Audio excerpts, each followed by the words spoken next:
Madam Speaker, telecommunications services are vital to New Zealanders' lives, and the sector generally works well, but as we all know, technology moves fast. This bill makes a series of targeted regulatory changes to ensure regulation keeps up with changes and Kiwis continue to have world-class connectivity services. There is a second bill that gives effect to the rest of the package of telecommunication regulatory changes that Cabinet agreed to, but I understand that this has not been approved across the House for association for first reading. Beyond the targeted improvements in this bill, we are in the process of making other improvements to regulatory settings for the telecommunications sector.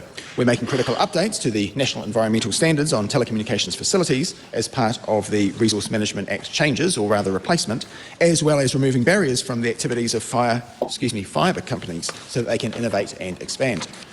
Madam Speaker, we're also undertaking a broader communications systems level review led by both the Minister for Media and Communications and the Minister for Regulation.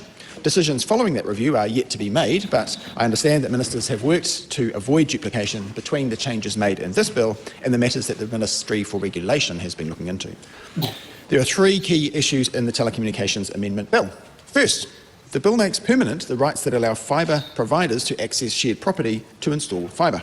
These rights were set to expire earlier this year and have had a short extension until 2028 to give us time to consult on their future.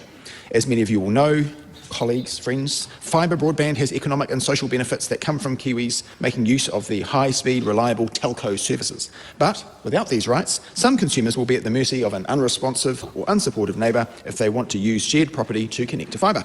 Making the rights permanent reflects our commitment to supporting New Zealanders to connect to and benefit from high-quality telecommunication services.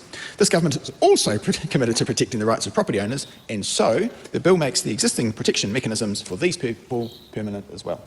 These protection mechanisms include access to dispute resolution, limits on how much shared property can be impacted, and requirements about how the impacted property is reinstated. The bill also allows for the rights to be invoked when a fibre installation order is placed directly with a fibre provider. At the moment, the rights can only be used when someone has ordered a fibre broadband plan from a retailer. Developers or landlords are understandably reluctant to sign up to a broadband property for a property they're not going to be living in just to get fibre installed.